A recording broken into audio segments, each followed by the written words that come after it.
Alors bonjour, mon nom c'est José.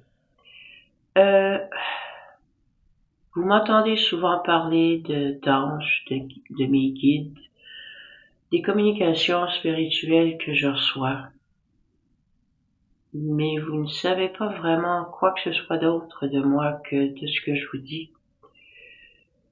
Alors j'ai pensé peut-être qu'une petite bio de moi vous aiderait peut-être. Euh, Comme vous le savez, j'ai 65 ans. Et puis, je crois beaucoup dans mes communications, mes anges et mes guides qui m'aident tout le temps, mes archanges aussi.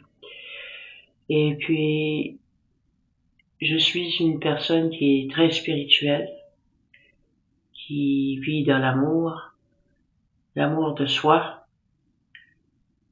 et qui aime aussi beaucoup aider ceux qui sont autour de moi, de proche ou de loin, ça fait aucune différence. Ce que vous ne savez pas, c'est que moi, je ne suis pas dans aucune religion. J'ai déjà été, j'étais dans la religion catholique, mais je ne le suis plus depuis plus d'années que je peux en compter. C'est pas depuis ma trentaine. Fait que ça doit faire un bon 30-35 ans minimum que je suis plus dans aucune religion. Parce que pour moi, la religion, c'est comme une secte, c'est comme une communauté fermée où les idées sont bien arrêtées. Ça empêche l'esprit d'évoluer. Alors pour moi, puis pour bien d'autres raisons aussi, j'ai laissé la religion. Et en laissant la religion, ça m'a permis de voir des choses qu'autrefois je ne voyais pas parce que j'avais des esprits trop fermés, des esprits trop embrouillés parce que tu te fies sur ce que la religion t'enseigne. Il y a des bases qui sont vraies, mais en majorité du temps, ça t'empêche de progresser intérieurement. Je sais qu'il y en a des places qui sont ouverts, sont plus ouverts aujourd'hui certaines religions que bien d'autres. Mais moi, je préfère ma liberté. Pour bien du monde, je suis une athée. J'ai eu le nom pendant des années. Un athée, c'est quelqu'un qui ne croit dans aucune religion, qui ne croit dans absolument rien. Ben, cet athée, comme il y en a bien du monde qui pense que je suis, croit beaucoup dans la spiritualité, croit beaucoup dans l'amour, croit beaucoup que la vérité est plus importante que faire plaisir à tous ceux et celles qui sont autour de soi pour être accepté. J'ai appris qu'être accepté par quelqu'un, ça veut dire qu'il faut toujours que tu plies. Mais t'es pas obligé de plier pour faire plaisir à quelqu'un. Si le respect existe entre deux êtres, t'es pas obligé de plier. Parce que l'un va écouter l'autre, va entendre ce qu'il a à dire, mais va pas essayer d'imposer ses croyances. Puis dans le monde aujourd'hui, c'est plutôt que le monde essaie toujours de s'imposer, d'imposer aux autres ce qu'ils croient. But la spiritualité, c'est pas l'imposition, c'est la révélation de soi. C'est se connaître soi-même, se faire confiance et d'avancer. Pour plusieurs, la spiritualité a bien des sens différents. Mais pour moi, ça m'a permis de me connaître moi-même. Ça m'a permis d'aller dans le fond de moi-même et d'apprendre qui je suis. Un être qui est fait d'amour. Un être qui peut, s'il est capable, si je suis capable, je vais le faire, aider. Aider ceux qui sont autour de moi, de proche ou de loin. Pour moi, la spiritualité, c'est quelque chose de personnel. C'est quelque chose de profond. Ça vient pas du jour au lendemain. Les expériences de vie te montrent tellement de choses. Pour plusieurs, ils vont dire, oui, ils m'ont montré beaucoup de choses négatives, mais qu'est-ce que vous avez appris de ces expériences négatives que vous avez vécues? Y a-t-il quelque chose de bon qui en est ressorti de ça? Moi, c'est comme ça que je vois la vie. Chaque expérience négative n'est pas toujours négative. C'est pour nous aider à progresser. C'est pour nous aider à comprendre, à mieux comprendre qui on est, à mieux comprendre le monde qui est autour de nous. On va regarder quelqu'un et puis on va dire, ben, cette personne-là est tellement imbécile.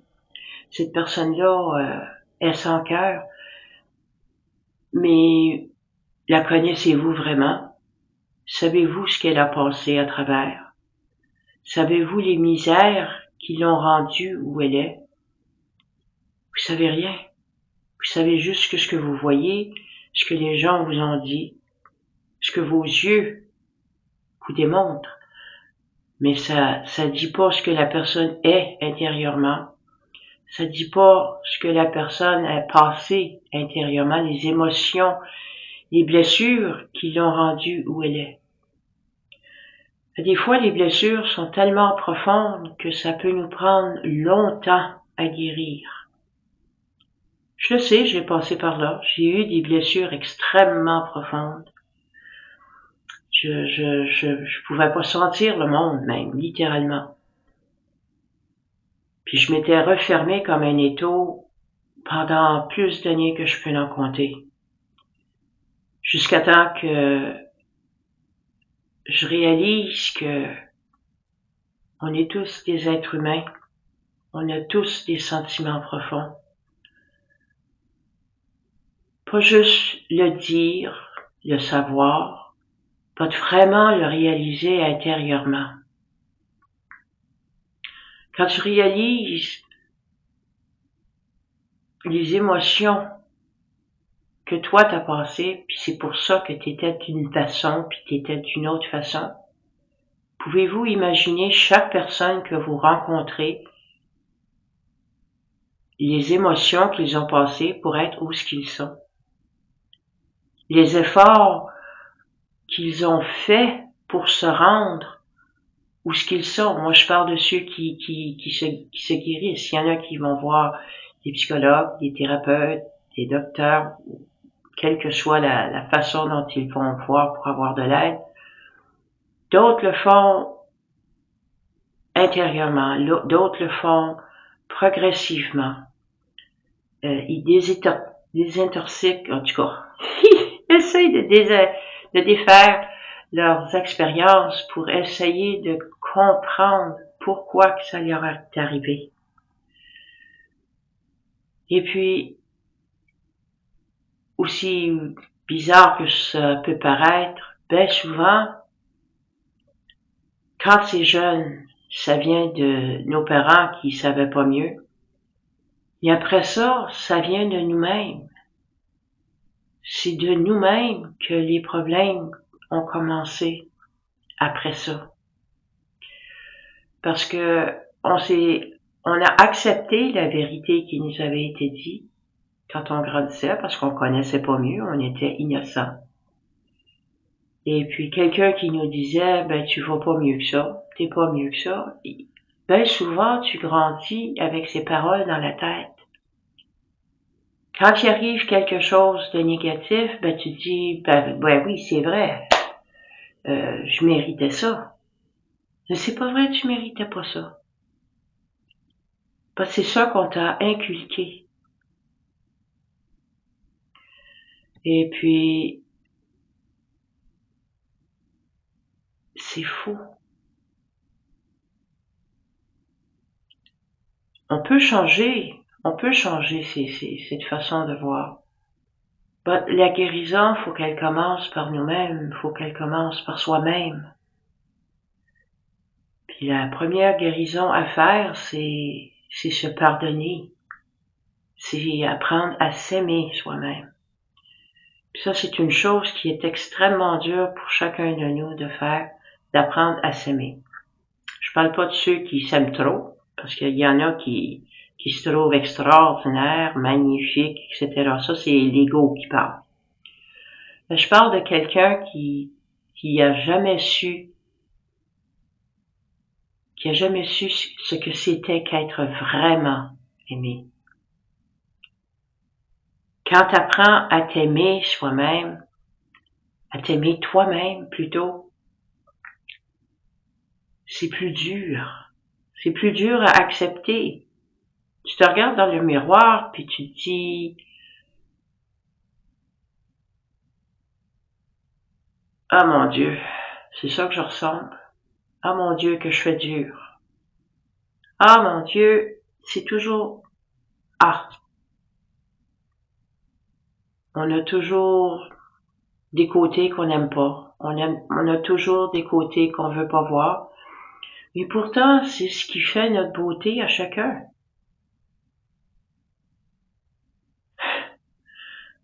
Je me souviens, à un moment donné, je me souviens pas le pourquoi, puis à un moment donné, j'ai dit à mon mari, parce que je regardais une photo, et j'ai dit, mais j'étais mince quand j'étais jeune. Mais il dit oui. Quand je t'ai connue, t'étais pas grosse. Ok, t'étais pas petite, mais t'étais pas grosse. Oui, mais là-dessus, je suis mince. Et pourtant, j'ai grandi, tout le monde me disait que j'étais grosse. Puis j'étais loin d'être grosse. Je prenais du médium. À des fois, je préférais large parce que c'était plus confortable pour moi. J'étais loin d'être grosse. Et pourtant, j'ai grandi comme j'étais grosse, que j'étais pas une belle femme. Et puis, j'ai appris au début, à travers mon mari, que non, j'étais une belle femme. J'étais pas grosse. Et puis, c'est là que ça te porte à réfléchir. Parce que tu te dis, si j'étais comme ça sur ce point-là, quels sont les autres points qui m'ont été inculqués, puis que c'était pas vrai, que c'était des erreurs, c'était pour me dominer, c'était pour voir que j'écoute puis que je fasse ce que les autres voulaient. Et puis à force de m'analyser personnellement, de voir les choses d'un nouvel œil, c'est là que j'ai appris à me connaître. Et quand tu commences à te connaître, il y a toutes sortes de révélations qui arrivent. Oui, il y a la culpabilité qui rentre en ligne de jeu, parce que tu te dis, avoir su que moi j'étais de même, c'est pour ça que l'autre personne réagissait de cette façon, tu t'en veux, mais tu t'as pas à t'en vouloir. Tu ne le savais pas, tu ne comprenais pas, tu ne réalisais pas ce qui se passait en toi, mais encore bien moins autour de toi.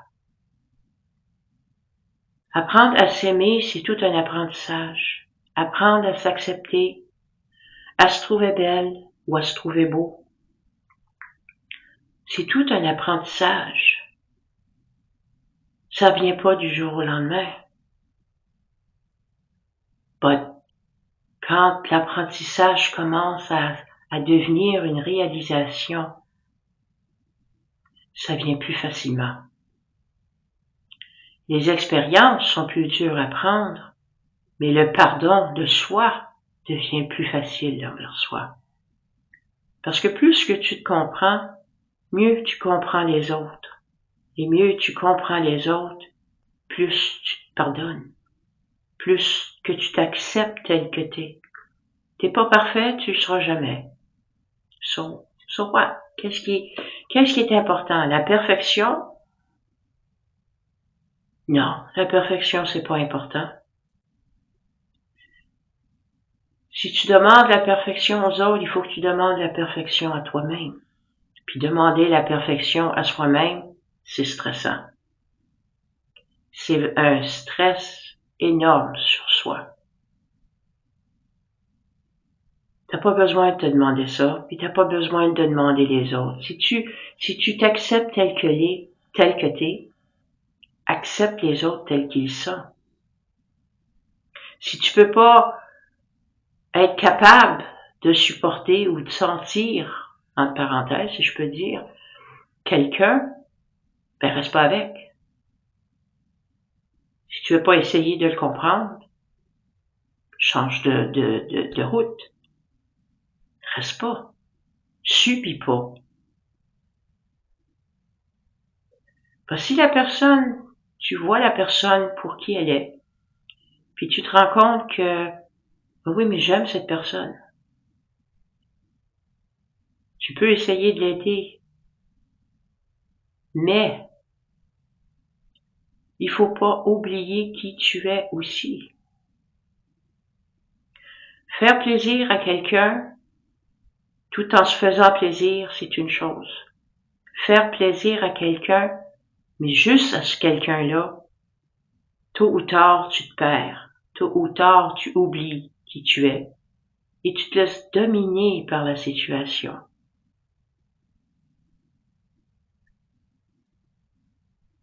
La domination existe sur toutes ses formes.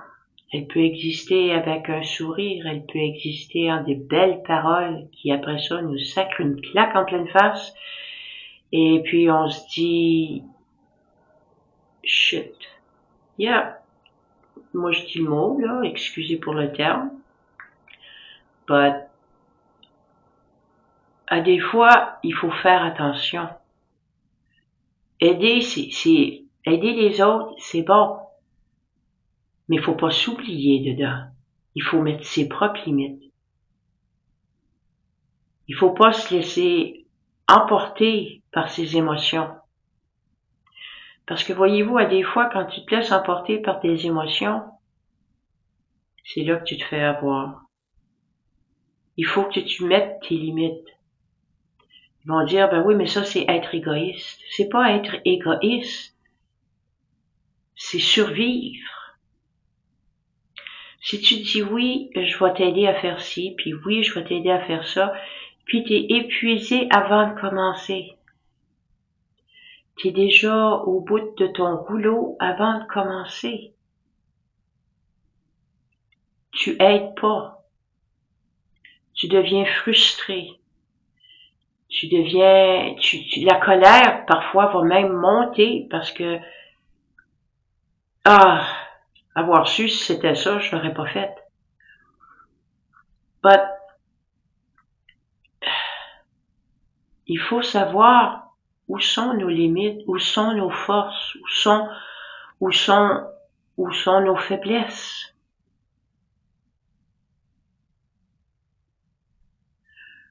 Moi, avec mon mari, quand on se parle mutuellement, parce qu'on a un grand respect l'un envers l'autre, je vais lui dire, écoute, je peux faire ci, je peux faire ça, mais je suis juste une seule personne.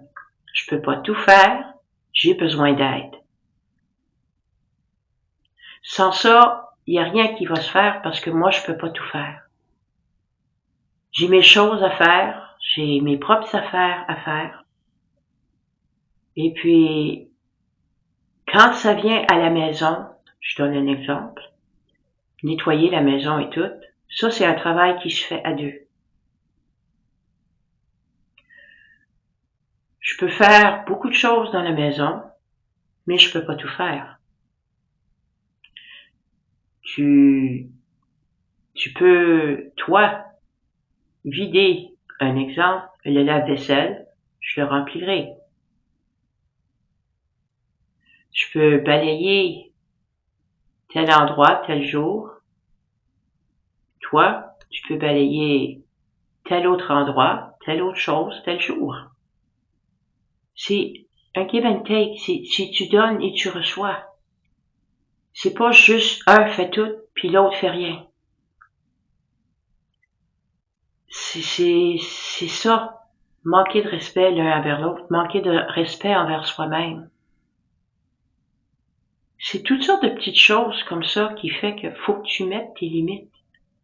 Si tu veux aider puis t'es déjà fatigué, t'aides pas. Parce que tu traînes de la patte, tu rouspètes, t'es frustré, tu tombes en colère, tu te choques contre la personne, tu te choques contre toi-même. Ça marche pas. Mais quand tu te respectes, quand tu mets tes propres limites, t'es plus heureux, t'es plus heureuse.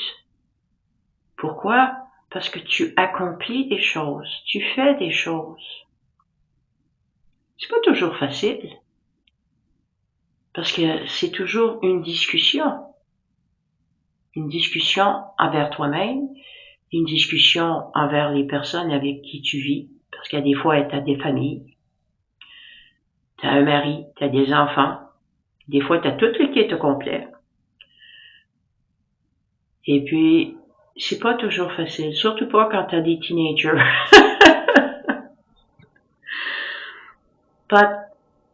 Il faut apprendre à mettre ses limites. Il faut apprendre à avoir du temps pour soi, puis du temps pour les autres. Mais pour débuter avec tout ça, il faut apprendre à s'aimer. Quand tu commences à t'aimer, il va y avoir le monde qui va rouspéter, puis ils vont dire t'es égoïste, tu penses juste à toi, puis tout. C'est pas vrai.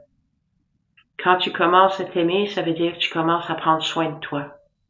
Tu as envie de prendre un bain pendant, on va dire, tu te mets une limite parce que, mettons, tu as une famille. Moi, j'ai le goût de prendre un bain. Ben là, pendant 20 minutes, là, c'est ça que je veux faire. Ou, pendant 5, 10, 15 minutes, je vais prendre mon thé en toute tranquillité. Je vais lire un livre. Je vais écouter de la musique. C'est penser à soi. C'est apprendre à s'aimer puis à s'écouter. Mais ça non plus, ça vient pas du jour au lendemain. Chaque leçon s'apprend avec le temps. Anyway, c'est une petite histoire qui est devenue plus longue. Si jamais vous avez des questions, il n'y avait juste qu'à me poser. Et puis j'essaierai de vous les répondre du mieux que je peux. Alors là-dessus, je vais vous laisser réfléchir là-dessus. Parce qu'il y a pas mal de sujets qui ont été éparpillés un peu partout. Et puis, je l'espère que vous allez passer une belle journée avec ça. Bye.